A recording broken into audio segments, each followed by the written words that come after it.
बिस्मिल्लाहिर्रहमानिर्रहीम। अस्सलामु अलैकुम दोस्तों, उम्मीद आप सब खैरियत से होंगे। इब्ने अत्ताश एपिसोड 8। हमें फिक्रमंद होने की क्या ज़रूरत है। इब्ने अत्ताश हमारे सामने है। हालात का तकाजा यह है कि हम आन वाहिद में उसे गिरफ्तार कर लें। आपने अब तक जितनी देर की है मैं समझती हूँ ये ठीक नहीं। अगर अत्ताश का बेटा अहमद फरार हो गया तो उसे किला दज़को से गिरफ्तार करना एक बड़ी फौज के बगैर मुमकिन नहीं होगा। ये सुरीली आवाज़ नादरा की थी, जो अनार की तरह सुर्ख चेहरा लिए कोतवाले शहर के साथ जज्बाती अंदाज में बात कर रही थी। लेकिन सलाहुद्दीन मुतज़ब्ज़ब था। वो एक शरीफ और बाइज्जत कारोबारी शख्स को बिला वजह गिरफ्तार ना कर सकता था। उसके मुलाजिम ने क्या किया था जिसकी बिना पर इब्ने अत्ताश पर इल्ज़ाम लगाया जाता। कोतवाले शहर जानता था कि अगर उसने इब्ने अत्ताश पर हाथ डाला तो शहर के सभी उमरा और अमायदीन दौड़े चले आएंगे। उसे यह भी डर था कि अगर इब्ने अत्ताश मुजरिम साबित ना हुआ तो बात दारुल सल्तनत तक जाएगी। सलाहुद्दीन डरता था कि कहीं अहमद बिन इब्ने अत्ताश जैसे मोतबर शख्स पर हाथ डालकर उसे लेने के देने न पड़ जाएं। उसने बेबस से लहजे में कहा, नादरा बेगम, इब्ने अत्ताश कभी हमारी आंखों से ओझल नहीं रहा। वो तो कभी बातियों के दावत खाने तक नहीं गया। और फिर अगर इसी तरह हम एक एक शहरी को महज शक की बिना पर पकड़ते रहें तो आप जानती हैं क्या होगा।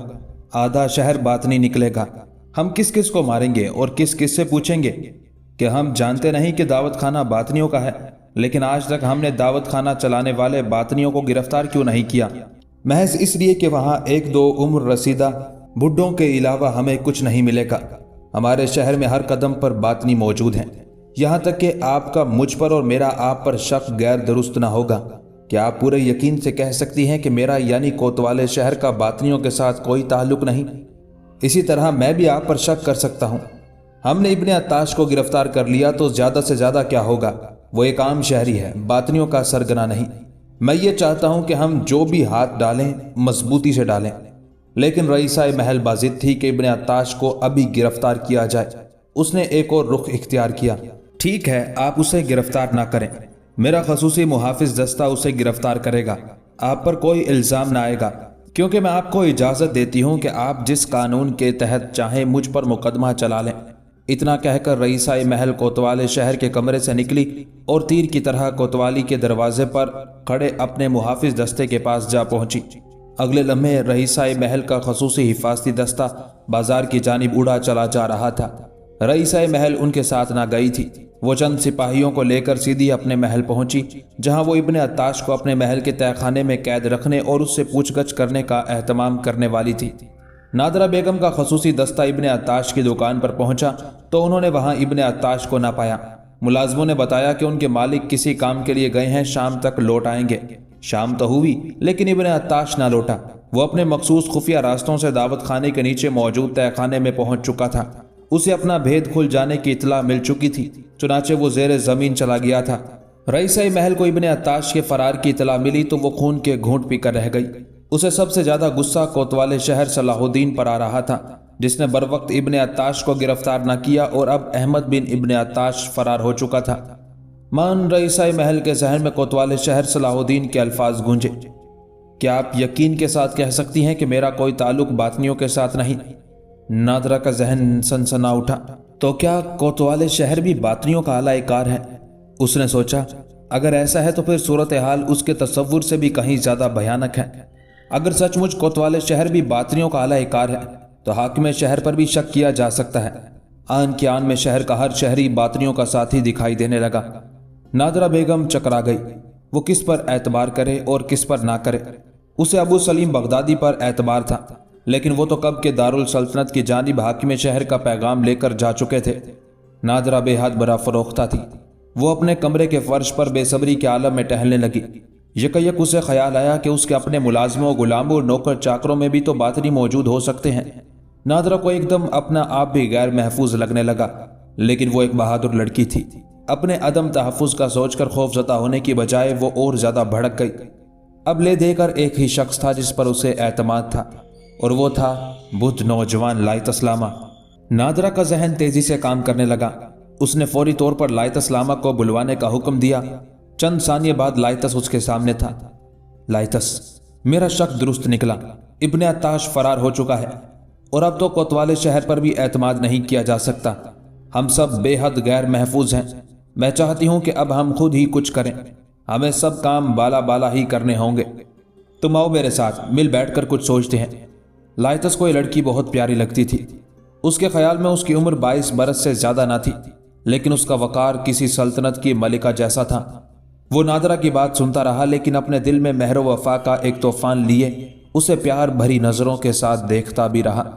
नादरा उसकी नजरों की गर्मी महसूस किए बगैर ना रह सकी, लेकिन वो मौजूदा हालात से इतनी परेशान थी कि उसने अपने मन में होने वाली मीठी मीठी गुदगुदी को इरादतन दबा दिया। ये मौका ना था कि वो अपने अंदर मौजूद एक शौक दोशीज़ा की किसी आवाज पर कान धरती। वो लाइतस को लिए अपने कमरे खास में आ गई। यहाँ वो हर तरह से महफूज थी। लाइतस के लिए एक अजब एजाज की बात थी कि वो रईसा महल नादरा बेगम की खास ख्वाबगाह में उसके नज़दीक बैठा था, लेकिन लाइतस के तौर अतवार और वकार में जरा भर फर्क न आया। उसने अपनी चौड़ी चकली पेशानी से बाल हटाए और मुस्कुराती हुई निगाहों के साथ नादरा की तरफ देखा। नादरा को लाइतस का ये अंदाज बहुत भला लगा, लेकिन उसने बैठते ही कहना शुरू कर दिया, देखो लाइतस, क्या मैं तुम्हें दोस्त कह सकती हूँ?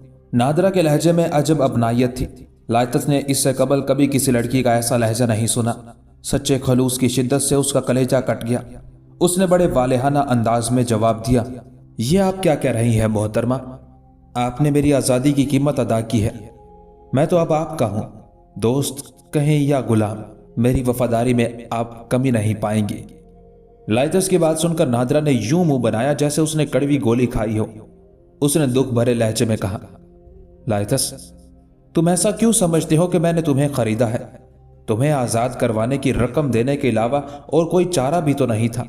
मैं तुम्हारे चेहरे पर पहले दिन ही खलूस और दानाई की झलक देख चुकी हूं। मैं तुम्हें कैसे कैद खाने में रहने देती? तुम खुदा के लिए खुद को जर खरीद मत समझो। मैं तुम्हें दोस्त बनाना चाहती हूँ।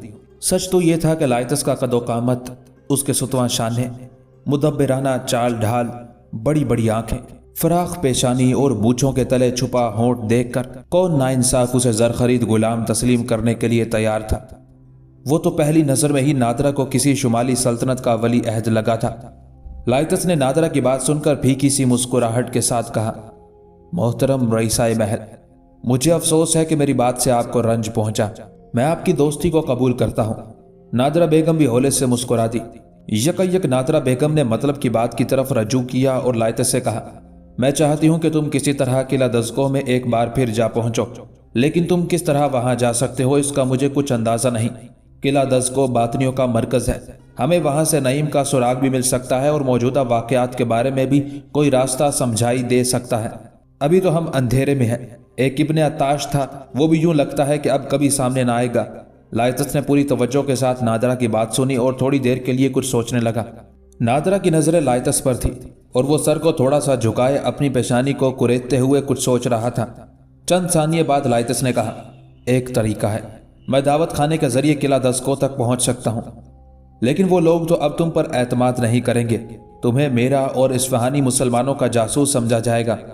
लाइतस मुस्कुरा दिया और बोला, तो क्या हर्ज है, वो मुझे गिरफ्तार कर लेंगे। मैं खुद भी यही चाहता हूँ। जाहिर है बातनियों का नज़दीकी मरकज किला दज़को है, चुनाचे वो मुझे ज़्यादा से ज़्यादा दज़को में ही कैद रखेंगे। मैं वहाँ रहकर उन लोगों को एतमाद में लेने की कोशिश कर सकता हूँ। नादरा लाइतस की बात तवज्जो से सुनती रही। पहले उसके चेहरे पर इत्मीनान और बाद में बेयकीनी की झलक दिखाई थी। ये कैसे हो सकता है? वो लोग तो अपने शिकार को हशीश के नशे में मदहोश कर देते हैं। क्या तुम उस कैफियत से बच पाओगे जैसे इससे पहले एक माह तक तुम पर तारी रही? लाइतस फिर मुस्कुराया। यूं मालूम होता था गोया वो किसी नतीजे पर पहुंच चुका है। उसने झट से कहा, मेरे जहन में इस मसले का एक हल है। वो बुजुर्ग तबीब जिन्होंने मेरे एक माह के नशे का गुबार सिर्फ एक दवा से काफुर कर दिया, इस सिलसिले में हमारी मदद कर सकते हैं। अगर मुझे कोई ऐसी दवा मिल जाए और मैं किसी तरह उसे उनकी नज़र में लाए बगैर अपने पास रख सकूं, तो मेरा ख्याल है कि मैं हशीश के हमले से बच सकता हूं। इसके अलावा मैं आपको यह बताना चाहता हूं कि मैंने हर तरह की तपस्याएं और मशकें की हैं। पहली मरतबा तो मुझे पता भी ना चला था और मशरूब पिला दिया गया था। अब तो मैं हकीकत हाल जानता हूं। मेरा दिल कहता है कि मेरी शक्ति मेरा साथ देगी और ईश्वर मुझसे काम लेगा। लाइतस के लहजे में बला का एतमाद था। उसकी आंखों में लामाऊ जैसी चमक उद आई थी। ऐसी चमक जो कभी किसी मर्द की आंखों में नादरा ने ना देखी थी। लाइतस के बाल फिर लपक कर उसकी पेशानी पर आ गिरे। उसने एक हाथ से अपने बाल एक तरफ किए और मुस्कुरा दिया। लाइतस की मुस्कुराहट नादरा को किसी ऐसे साहिबान की तरह शफीक और मुहाफिज महसूस हुई जिसका साया जमीन पर कहीं खत्म ना हो। वो खुद को पहली मर्तबा एक मजबूत आदमी की हिफाजत में महसूस करने लगी। बेइख्तियार उसकी आंखें नम हो गई। बाप की वफात से लेकर अब तक उसने कभी किसी ऐसे मर्द को ना देखा था जो उसे साहिबान की तरह महसूस होता। यकयक उसका दिल चाहने लगा कि वो लाइतस को किला दस्को भेजने का फैसला तर्क कर दे। वो एकदम घबरा गई। ये उसके दिल में किस तरह के ख्यालात उठने लगे थे।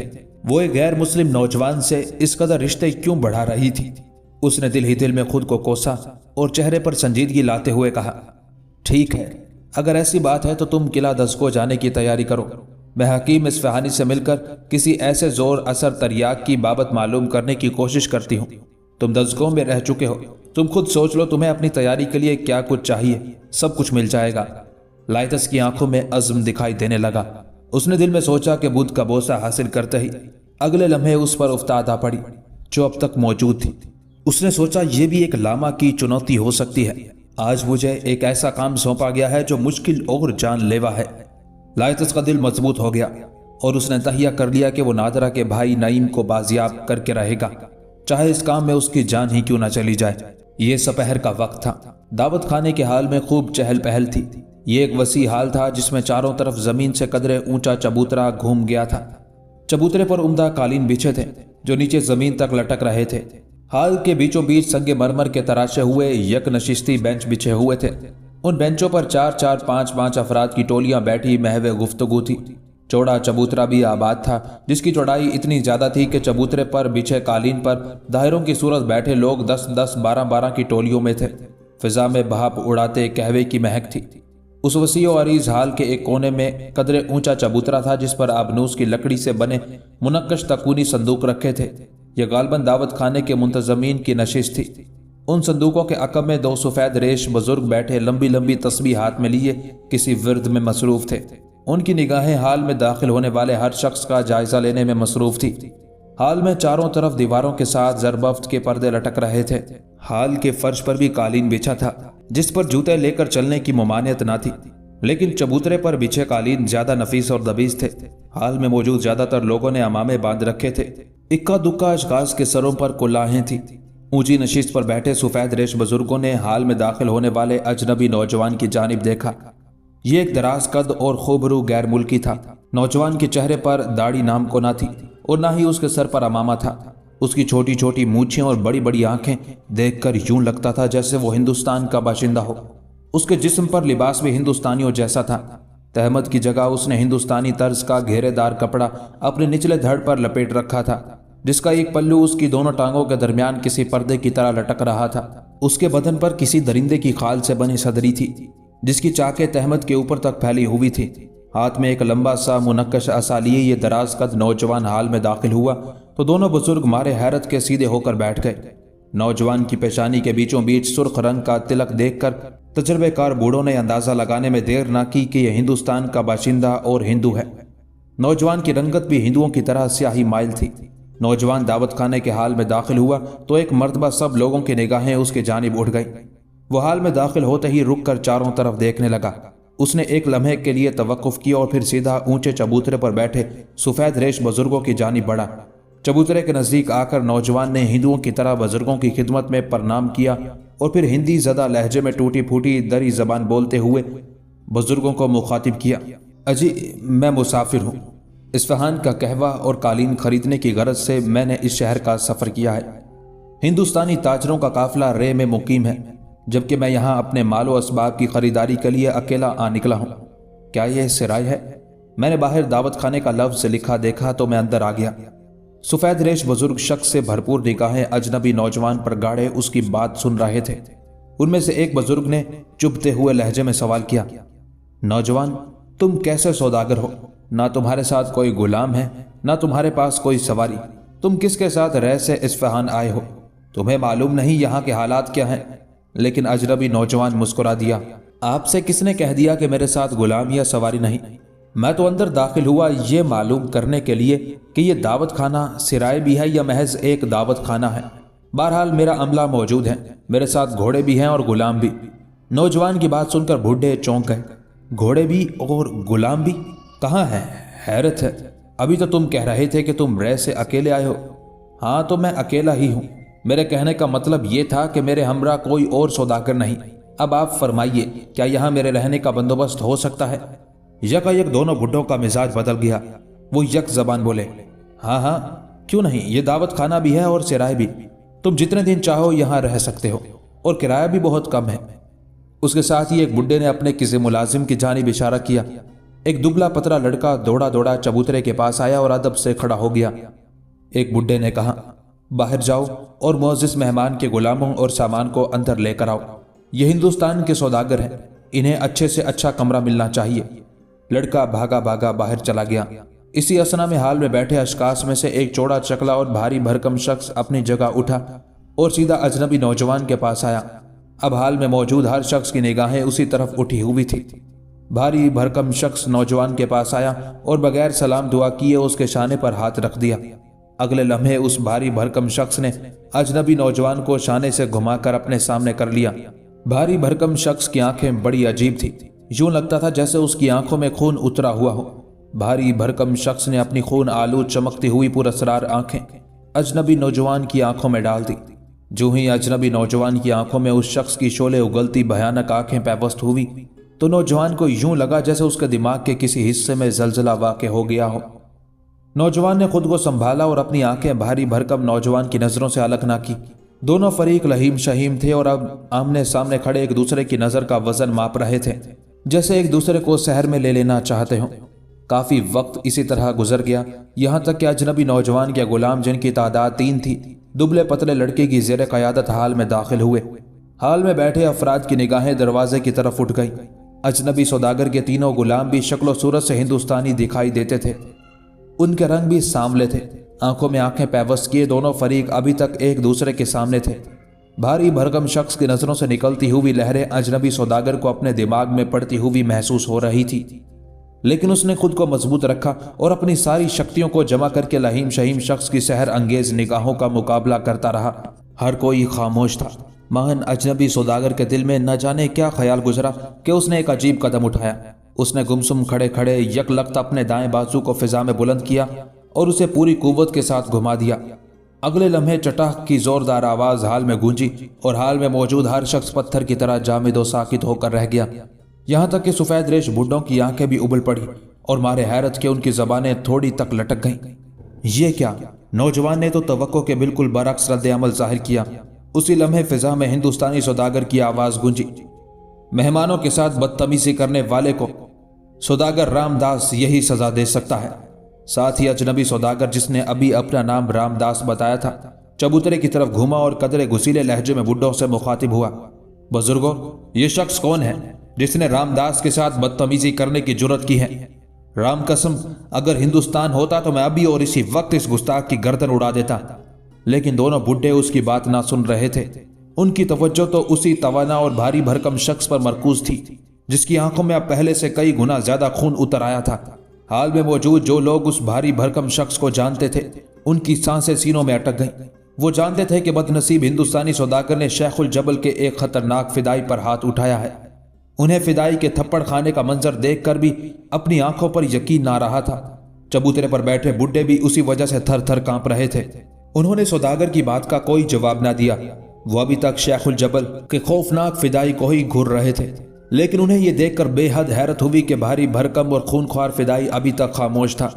اس نے ابھی تک تھپڑ کا کوئی رد عمل ظاہر نہ کیا تھا۔ فدائی کو خاموش کھڑا دیکھ کر حال کے چاروں اطراف سے چند مسلح افراد آگے بڑھے۔ انہوں نے شمشیریں نکال رکھی تھی اور غصے سے ان کی آنکھیں شعلے اگل رہی تھی۔ وہ آندھی اور طوفان کی طرح آگے بڑھے اور اپنے عظیم فدائی کا بدلہ لینے کی غرض سے اجنبی سوداگر پر حملہ آور ہو گئے۔ لیکن اس وقت حال میں بیٹھے افراد کی حیرت آسمان تک جا پہنچی جب انہوں نے دیکھا کہ ہندوستانی نوجوان بجلی کی صورت سے یوں جھکائی دے کر ان کے شکنجے سے نکل گیا جیسے وہ کوئی چھلاوا ہو۔ 8 شمشیر زن اس پر حملہ آور تھے، لیکن اس کے لباس کو بھی کوئی نہ چھو سکا۔ اس سے پہلے کہ وہ دوسری بار حملہ آور ہوتے، دعوت خانے کے حال میں ایک بلند آواز گونجی، ٹھہرو، وہیں رک جاؤ، खबरदार अगर किसी ने मेहमान पर हमला किया तो। ये आवाज तहखाने के अंदरूनी दरवाजे से बरामद हुई थी। हिंदुस्तानी नौजवान समेत सब अफराद की निगाहें उसी जानिब उठ गईं। हिंदुस्तानी नौजवान ने देखा कि एक ज़ईफुल उम्र शख्स लाठी टेकता हुआ अंदरूनी दरवाजे से बरामद हुआ और उसने गरजदार आवाज के साथ हमलावरों को डांटा। बूढ़े के दोनों अतराफ में दो नौजवान यूं तनकर चल रहे थे गोया उसके ताबेदार फरिश्ते हों।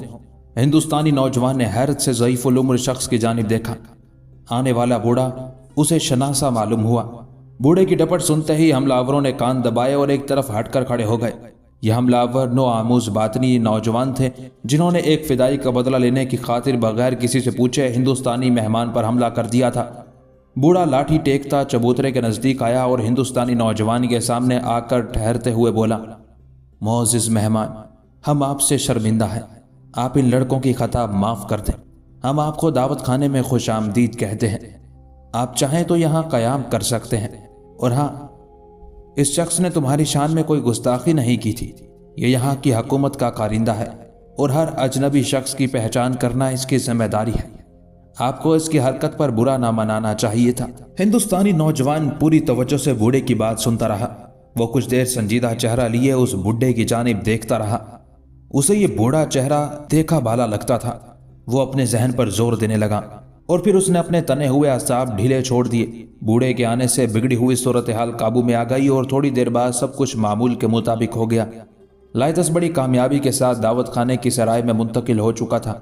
उसकी इस कामयाब मनसूबाबंदी में जितना हाथ नादरा बेगम का था उससे कहीं ज़्यादा हकीम इस्फहानी का था, जिन्होंने नादरा बेगम की तमाम कहानी सुनकर एक अनोखे तरीके से उनकी मदद करने का फैसला किया। 104 साला बुजुर्ग हकीम इस्फहानी जो शेख बो अली सीना जैसे अजीम साइंसदान के शागिर्द थे, नादरा बेगम की मदद करने के लिए तैयार हो गए। हकीम इस्फहानी ने लाइतस और नादरा बेगम के गुलामों के जिस्मों पर एक ऐसे महलूल की मालिश की कि उनकी जिल्द की रंगत बदल गई। लाइतस ने हिंदुस्तानियों की तरह दाढ़ी साफ कर दी, मूछें छोटी कर ली और सर नंगा छोड़ दिया। अब उसका हुलिया यकसर बदल चुका था। उस पर मुस्तजाद वो हिंदुस्तानी लिबास था जो उसने नादरा बेगम से कहकर तैयार करवाया था। सराय के उस कमरे में वो बातनियों के खिलाफ जासूसी की गरज से ही ठहरा था। वो जब से यहाँ दाखिल हुआ था उसने एक बात बड़े गौर के साथ अपने जहन के किरतास पर कलम बंद की थी। अब तक उसकी समझ में यही आया था कि इन लोगों का सरगना एक बुढ़ा है। यकायक उसे बुढ़े की असल सूरत याद आ गई। ये शातिम तवार जाबली था जो उसे बामियान की सराय में मिला था। लाइतस सोच में पड़ गया, तो क्या शातिम ने उसे नहीं पहचाना? और फिर उसने दिल ही दिल में हकीम इस्फहानी को दाद दी जिन्होंने उसका हुलिया यकसर बदल दिया था। शातिम को यहाँ इस्फहानी में देखकर लाइतस को कुछ ताज्जुब ना हुआ, क्योंकि अब वो बातनियों की सरगर्मियों से वाकिफ हो चुका था। लाइतस को यकीन था कि उसे एक सौदागर समझकर नजरअंदाज न किया जाएगा, बल्कि सराय में रिहाइश पजीर होने के बाद उसकी कड़ी निगरानी की जाएगी। सरदस्त उसके सामने एक मकसद था और वो था किला दस्कोह तक रसाई, ताकि वो रईसाए महल के भाई को बाजियाब करा सके। उसके गुलामों को अलग कमरा दिया गया जबकि लाइतस अलग कमरे में रिहाइश पजीर था। यही दावत खाना था जिसके नीचे वो जहन्नम मिसाल कैद खाना मौजूद था, जहां इस्फहानियों की लाशों पर कीड़े रेंग रहे थे। और यही वो दावत खाना था जिसके नीचे मौजूद तहखाने का एक हिस्सा इब्ने अत्ताश के दफ्तर अमूमी के तौर पर इस्तेमाल होता था। इब्ने अत्ताश के दफ्तर से एक सुरंग निकालकर इस्फहान के शहर के एक मोहल्ले में मौजूद उसके घर तक जाती थी। इब्ने अत्ताश का राज अभी अहले इस्फहान के सामने जाहिर न हुआ था। उसके अहले खाना अपने घर में मौजूद थे और दुकान पर मसरूफ उसके कारिंदे सबको यही बताते कि मालिक तिजारती दौरे पर गया है, जबकि इब्ने अत्ताश खुद उसी तहखाने में रूपोश था। तहखाने के दोनों हिस्से एक दीवार की मदद से यूं तकसीम कर दिए गए थे कि इस्फहानियों के मक्तल से उठने वाला ताफुन, गंदगी और बदबू इब्ने अत्ताश के हिस्से तक ना पहुंच सकती थी। एक सुरंग नमा छोटा सा दरवाजा इस्फहानियों के मक्तल के साथ मुल्हक था, लेकिन वह बावक्त ज़रूरत ही खोला जाता था। इब्ने अत्ताश के हिस्से में मशलें रोशन रहती, जबकि साथ वाले हिस्से में तारीकियों के डेरे जमे रहते। सुरंग नमा दरवाजे से गुजरकर और 3-4 जीने मजीद नीचे उतरकर एक और सुरंग थी। जब किसी मगवी इस्फहानी को उस मक्तल में फेंकना मकसूद होता तो मचल बरदार बातनी नाक पर कपड़ा रखकर मुताफन सुरंग में दाखिल होता और उसके पीछे पीछे दूसरा बातनी बेहोश मगवी को घसीटता अंदर ले आता। मगवी को तारीक जहन्नम जार जंदान में फेंक कर बातनी वापस भागते, दरवाज़ा बंद करते और फिर भूल जाते कि उन्होंने किसी जिंदा शख्स को अंदर फेंका था।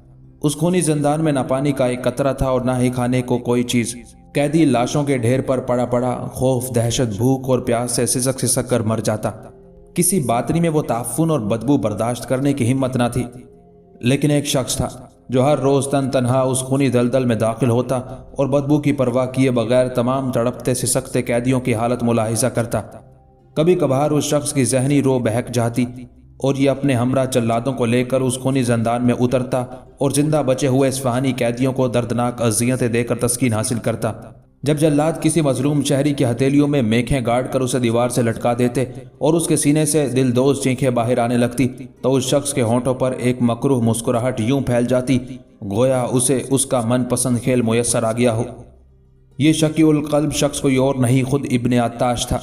آج رات ابن عطاش متعفن عقوبت خانے سے اپنی راحت کا سامان کر کے لوٹا تو ایک خبر اس کی منتظر تھی۔ تہہ خانے کے اس حصے میں جہاں وہ مقیم تھا اس کے وفادار خادم ہمہ وقت موجود رہتے جو اسے دعوت خانے میں پیش آنے والے واقعات کے ایک ایک پل کی خبر پہنچاتے رہتے۔ دعوت خانے سے نیچے تہہ خانے تک ایک خفیہ راستہ تھا جسے صرف چند افراد ہی واقف تھے۔ ابن عطاش اور نابینا علوی مدنی کے علاوہ وہ جان نثار خادم جو ہمہ وقت ابن عطاش کے نزدیک رہتے اس راستے سے واقف تھے۔ یہ راستہ اتنے بڑے دعوت خانے میں ڈھونڈنا کسی کے لیے ممکن نہیں تھا۔ دعوت خانے کی عمارت دور دور تک پھیلی ہوئی تھی، کہیں سرائے کے کمرے تھے، کہیں لمبے لمبے برآمدے تھے۔ ایک بڑا ہال تھا اور ایک بڑا میدان جو دعوت خانے کی چار دیواری کے اندر عمارت کے ایک پہلو میں آخری دیوار تک پھیلا ہوا تھا۔ ابن عطاش کو بتایا گیا کہ آج سپہر کے وقت ایک اجنبی سوداگر جو خود کو ہندوستانی ظاہر کرتا ہے سرائے میں داخل ہوا، اور پھر اس کے بعد کی تمام تفصیل ابن عطاش کو بتا دی گئی۔ ابن عطاش کی بھویں سکڑ گئی۔ وہ ایک ادھیڑ عمر شخص تھا جس کی کھچڑی دھاڑی بالشت بھر لمبی تھی۔ اس کی گہری اور چمکدار آنکھیں پپوٹوں میں یوں تیزی سے حرکت کرتی تھی جیسے پارے کا قطرہ ہتھیلی پر تھرکتا ہے۔ ابن عطاش کا قد بھی درمیانہ تھا لیکن اس کی رفتار اور چستی قابل دید تھی کیونکہ وہ ایک دبلا پتلا شخص تھا۔ اجنبی سوداگر کا ذکر سن کر وہ گہری سوچ میں ڈوب گیا۔ کچھ دیر بعد اس نے اپنے خاص خادم کو آواز دی، علوی مدنی کو ہدایت کر دو کہ اس شخص پر کڑی نظر رکھی جائے، مجھے یہ دشمن کا جاسوس لگتا ہے۔ میں بہت جلد اسے خود دیکھنا چاہوں گا لیکن ابھی نہیں۔ تم سر دست اس کی ایک ایک حرکت کا گہرا جائزہ لو، اور ہاں اگر وہ شخص واقعتاً ہندوستانی سوداگر ہے تو پھر اس کے ساتھ کوئی تعارض نہ کرنا۔ وہ جب تک قیام کرے کرنے دو اور جب جانا چاہے جانے دو۔ دعوت خانے کی شہرت کو کوئی نقصان نہیں پہنچنا چاہیے۔ خادم خاص پیغام لے کر چلا گیا اور ابن عطاش سوچنے لگا کہ ہندوستانی تاجر کے روپ میں یہ شخص کون ہو سکتا ہے۔ وہ اس اجنبی کو خود دیکھنا چاہتا تھا، چنانچہ اس نے آج رات ہی اس اجنبی کا ذاتی طور پر جائزہ لینے کا فیصلہ کر لیا۔ لائتس کے غلام اپنے کمرے میں بے سود پڑے سو رہے تھے لیکن لائتس اپنے کمرے میں مسحری پر لیٹا پیش آمدہ حالات پر غور کر رہا تھا۔ آج اس نے ایک خطرناک شخص کو تھپڑ رسید کر کے دعوت خانے میں بیٹھے سب لوگوں پر اپنی دہشت کی دھاک بٹھا دی تھی۔ لائتس اپنے انہی حالات پر غور کر رہا تھا کہ اسے کمرے سے باہر راہداری میں کھٹکا سنائی دیا۔ وہ یکلخت اپنے بستر پر اٹھ کر بیٹھ گیا۔ اس کا خنجر تو اس کے پہلو میں پہلے ہی پڑا ہوا تھا۔ اس نے خنجر اٹھایا اور مستعد ہو کر بیٹھ گیا۔ تھوڑی دیر بعد دروازے پر دستک ہوئی، ٹھک ٹھک ٹھک۔ اس وقت کون ہو سکتا تھا؟ لائتس کے اعصاب تن گئے۔ وہ بستر سے اٹھا، اس نے مشعل روشن کی اور خنجر ہاتھ میں لیا دروازے کی جانب بڑھا۔ کون؟ معزز مہمان، دروازہ کھولیے، میں دعوت خانے کا منتظم ہوں، آپ سے ضروری بات کرنا چاہتا ہوں۔ لائتس کو لگا ضرور دال میں کچھ کالا ہے۔ اس نے پھر کہا، ضروری بات؟ اس وقت آپ کو کیا ضرورت پیش آ گئی ہے؟ دروازے کی دوسری طرف سے پھر آواز سنائی تھی، معزز مہمان آپ ڈریے مت، میں آپ سے حقیقتاً ضروری بات کرنا چاہتا ہوں۔ مجھے آپ سے یہ کہنا ہے کہ کوتوالے شہر کی پولیس دعوت خانے کے مہمانوں کی تفتیش کے لیے آ سکتی ہے۔ میں چاہتا ہوں آپ کو یہ ضروری بات سمجھا دوں، آپ دروازہ کھولیے۔ لائتس کی پیشانی پر بل تھے، اسے آنے والے شخص کی بات پر یقین نہ تھا لیکن اس نے یہی مناسب سمجھا کہ دروازہ کھول دے تاکہ وہ باطنیوں کی حرکات و سکنات کا ہر طرح سے جائزہ لے سکے۔ چنانچہ اس نے آگے بڑھ کر کنڈی ہٹائی اور دروازہ کھول دیا۔ سامنے ابن عطاش کھڑا تھا لیکن اس وقت وہ بھیس بدلے ہوئے تھا۔ لائتس تو اسے پہلے ہی سے نہیں جانتا تھا کیونکہ لائتس نے قلعہ دزکو میں جتنا وقت گزارا تھا حشیش کے نشے میں گزارا تھا، اور پھر قلعہ دزکو میں تو ابن عطاش عموماً نقاب پہنے رہتا تھا، لیکن اس وقت اگر کوئی باطنی بھی ابن عطاش کو دیکھ لیتا تو پہچان نہ پاتا۔ اس نے ایک ماہر بازیگر کی طرح اپنا حلیہ بدل رکھا تھا۔ لائتس نے استفہامیہ نظروں سے آنے والے کی طرف دیکھا۔ ابن عطاش کی نظریں لائتس کے چہرے پر گڑی ہوئی تھی۔ اسے یوں لگ رہا تھا جیسے اس نے یہ شکل پہلے بھی کہیں دیکھی ہے۔ ابن عطاش کی تیز اور گہری نظر کا اثر لائتس نے فوری طور پر محسوس کر لیا۔ اس کی نگاہیں لائتس کے چہرے پر تھی۔ اس نے اندر داخل ہوتے ہی کہا، سنا ہے آپ ہندوستان سے تشریف لائے ہیں؟ آپ کو غالباً معلوم نہیں آج کل یہاں ہر طرف خوف و ہراس کی فضا ہے۔ کچھ خوفناک اور پراسرار قاتل اہلیان شہر اور اجنبی مسافروں کو خفیہ طور پر قتل کر دیتے ہیں۔ اتنا کہہ کر ابن عطاش خاموش ہو گیا اور اس نے اپنی بات کا اثر لائتس کے چہرے پر تلاش کرنے کی کوشش کی، لیکن لائتس اس مرتبہ ایک نئے روپ میں آیا تھا۔ اس نے آدھی رات کو آنے والے اجنبی کی بات سنی اور پھر اس اجنبی کی آنکھوں میں جھانکتے ہوئے زہر خند مسکراہٹ کے ساتھ کہا، آپ شاید مجھے جانتے رہیں، میں ہندوستان کا راجپوت ہوں، رام داس میرا نام ہے۔ کسی قاتل میں اتنی مجال نہیں کہ وہ رام داس کی طرف آنکھ اٹھا کر دیکھ سکے۔ اب فرمائیے، آپ کو مزید کیا کہنا ہے؟ آپ نے آدھی رات کے وقت مجھے تکلیف دے کر اچھا میزبان ہونے کا ثبوت نہیں دیا۔ ابن عطاش حیران تھا کہ آخر اس نے اس سے پہلے اس نوجوان کو کہاں دیکھا تھا۔ یہی وجہ تھی کہ وہ اپنی جگہ پر جم کر کھڑا ابھی تک لائتس کو پہچاننے کی غرض سے اس کی جانب ایک ٹک دیکھے جا رہا تھا۔ کچھ دیر بعد اس نے کہا، میں اس تکلیف کے لیے معافی کا خواستگار ہوں، لیکن میں نے آپ کو حالات سے باخبر کرنا ضروری سمجھا، اس لیے چلایا۔ ابن عطاش کو یہ چہرہ دیکھا بھالا لگتا تھا۔ وہ اپنے ذہن پر بے حد زور دے رہا تھا، لیکن نہ جانے کیوں اس جیسے شاطر شخص کی یادداشت بھی آج اس کا ساتھ نہ دے رہی تھی۔ اب لائتس نے کہا، ٹھیک ہے، آپ کا بہت بہت شکریہ، اور اب آپ تشریف لے جائیے، میں سونا چاہتا ہوں۔ ٹھیک اسی لمحے ابن عطاش کی آنکھوں میں ایک بجلی سی چمکی اور وہ مسکرایا۔ بہت اچھا، آپ کے تعاون کا بہت بہت شکریہ، آپ آرام فرمائیے، میں چلتا ہوں۔ اتنا کہہ کر ابن عطاش مڑا اور کمرے سے باہر نکلتا چلا گیا۔ اگلی صبح لائتس بیدار ہوا تو اسے پہلا خیال یہی آیا کہ آدھی رات کے وقت آنے والا اجنبی شخص یقیناً کوئی خطرناک باطنی تھا۔ اسے اس شخص کی گہری آنکھیں یاد آئیں اور پھر جانے سے پہلے کی مکروہ مسکراہٹ۔ لائتس کے دل نے کہا کہ شاید وہ پہچان لیا گیا ہے، لیکن وہ پریشان نہ ہوا۔ اس کے تو ارادے ہی یہی تھے کہ وہ کسی نہ کسی طرح قلعہ دزکو کو پہنچنے کی کوشش کرے گا۔ لائتس آج کا سارا دن اسی سرائے میں گزارنا چاہتا تھا۔ وہ منہ ہاتھ دھو کر کمرے سے باہر نکلا اور دعوت خانے کے حال میں آ گیا۔ یہ صبح کا وقت تھا، دعوت خانہ تقریباً سنسان پڑا تھا۔ اسے سامنے چبوترے پر گزشتہ کل نظر آنے والے دونوں بزرگوں میں سے ایک سفید ریش بڈھا دکھائی دیا۔ لائتس نے اپنے کام کا آغاز کرنے کا فیصلہ کیا اور بڈھے کے پاس جا پہنچا۔ اس نے سفید ریش بڈھے کو پرنام کیا اور اس کے نزدیک بیٹھتے ہوئے از خود کہنے لگا، ایشور کے کام بھی عجب ہیں، یہ رام لیلا ہے، کہیں سادھو، کہیں سنت اور کہیں راون کا راج۔ ابھی دیکھیے آپ کے شہر میں کیا گھٹنا آن پڑی ہے۔ میں تو کہتا ہوں یہ درگا دیوی کا کرود ہے، آپ کیا کہتے ہیں؟ بڈھا پوری توجہ سے لائتس کی بات سنتا رہا۔ آج اس کی آنکھوں میں شک کے سائے نہ تھے۔ وہ یوں مطمئن تھا گویا لائتس کو پہلے سے جانتا ہو۔ وہ اطمینان سے اس کی بات سنتا رہا اور پھر دھیرے سے بولا، آپ ہندو ہیں، دیوی دیوتا کو مانتے ہیں؟ ہم مسلمان ہیں، دیوی دیوتا کو نہیں مانتے۔ میرے خیال میں اس شہر پر قہر الہی ٹوٹ رہا ہے۔ جب کسی قوم کے اعمال بگڑ جاتے ہیں تو اس کے ساتھ یوں ہی ہوتا ہے۔ لائتس نے جان بوجھ کر بڈھے کے ساتھ بات چیت چھیڑی تھی۔ وہ اسی طرح کی باتیں کرتا بڈھے کے پاس بیٹھا رہا، یہاں تک کہ کئی ساعتیں بیت گئیں۔ اس نے پورا دن دعوت خانے میں گزارنا تھا، سو گزار دیا، لیکن کوئی واقعہ پیش نہ آیا، نہ ہی اسے کوئی سراغ ملا۔ اس نے باطنیوں کو دکھانے کے لیے اپنے غلاموں کو شہر کے دورے پر روانہ کر دیا تھا۔ خود وہ ایک لمحے کے لیے بھی سرائے سے نہ نکلا تھا۔ شام سے پہلے پہلے اس کے غلام حسب ہدایت مختلف اشیاء کی خریداری کر کے لوٹ آئے۔ یہ سب کچھ باطنیوں کو مطمئن کرنے کے لیے کیا گیا تھا، تاکہ انہیں اس بات کا یقین آ جائے کہ ہندوستانی سوداگر سچ مچ کا سوداگر ہے۔ غلاموں نے آج اصفہانی قہوے کی خریداری کی تھی۔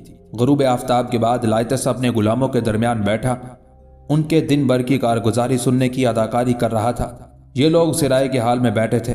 مان لائتس کو وہی شخص دکھائی دیا جو گزشتہ شب اس کے کمرے میں آیا تھا اور جانے سے پہلے مکروہ انداز میں مسکرایا تھا۔ اچانک لائتس کے دل میں خیال آیا کہ وہ اس شخص سے ملے اور رات کی آمد کے حوالے سے بات چیت کرے۔ اس کا خیال تھا کہ اس طرح وہ کسی سراغ تک پہنچنے کی کوشش کر سکتا ہے۔ وہ شخص سرائے کی اندرونی عمارت کے کسی دروازے میں داخل ہوا تھا۔ لائتس چاہتا تھا کہ اس کا پیچھا کرے، لیکن یوں سب کے سامنے اٹھ کر اس کے پیچھے چل دینا مناسب نہیں تھا۔ وہ شخص لائتس کو اپنی حرکات و سکنات سے خوف زدہ اور بے چین دکھائی دیا۔ لائتس اس دعوت خانے کے کسی ایسے شخص سے پوچھ گچھ تو نہ کر سکتا تھا جو باطنیوں کے وفادار ہوتے۔ اسے تو کسی ایسے باطنی کی تلاش تھی جو ان کے مذہب میں نیا نیا داخل ہوا ہو یا اپنے باطنی ہونے کے فیصلے پر پیچھتا رہا ہو۔ اندرونی عمارت کی طرف جانے والے دبلے پتلے ادھیڑ عمر کی آنکھوں میں خوف کے سائے اور چہرے پر بے چینی کی جھلک دیکھ کر لائتس کو ایسا لگا کہ وہ کسی بات سے بری طرح ڈرا ہوا ہے۔ اب لائتس کے دل میں خیال آیا، کہیں گزشتہ شب یہ شخص لائتس کو کچھ بتانے کے لیے تو نہیں آیا تھا۔ لائتس سوچ میں پڑ گیا، لیکن پھر اس نے فوراً اپنا خیال جھٹک دیا، کیونکہ اسے یاد تھا کہ اس شخص نے خود کو دعوت خانے کا منتظم کہا تھا، اور ایک منتظم یقیناً کوئی پکا بات نہیں ہو سکتا تھا۔ اس نے سوچا کہ پھر بھی وہ اس شخص سے بات کر سکتا ہے